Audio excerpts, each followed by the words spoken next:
Tonight at 6, dozens of cases are now being thrown out after a review of body cam footage from a former West Lafayette police officer. Tonight he's charged with 2 felonies after an investigation was opened in February. Our Lauren Kostiuk joins us live in studio to explain how all of this came to light.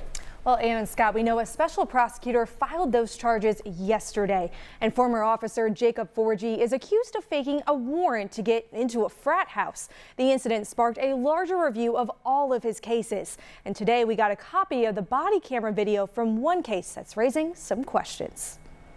In February 2023, former West Lafayette officer Jacob Forgey pulled over a 20-year-old woman for speeding. Police driver race first object at 41 and a 30 coming across. In the body camera video obtained by 13 News, you can see the officer return to his police car and question himself to dispatch. I think I smell marijuana, but I'm not sure. Despite sounding unsure, Forgey returns to the woman's car and does a complete search. Is there any marijuana in the vehicle? After not finding anything, he then gives the woman 3 different sobriety tests. Do you understand? According to the police report, Forgey says the woman failed 2 of those tests. He then arrested her. Attorney Ben Jaffe reviewed the video and police report for 13 News. He says both the search and sobriety tests are questionable. In the police report, he's unequivocal. I smell marijuana, and he bases his search on that smell.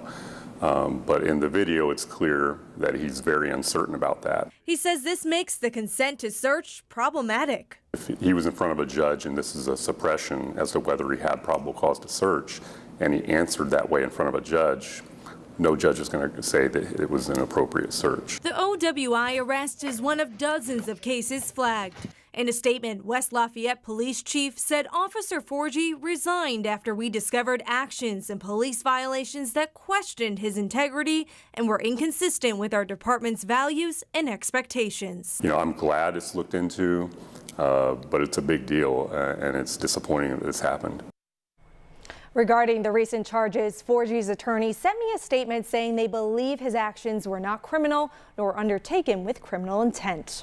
So in this video, Lauren, we saw a woman. What about her? I spoke with her a few hours ago, and she said she took a plea deal late last year, but she hasn't heard anything whether her case is going to be thrown out or her record expunged. But she did call the former officer's actions shocking. But we do know more cases are being reviewed right now and possibly more thrown out in the future. Yeah, real domino effect there. All right, Lauren, thank you.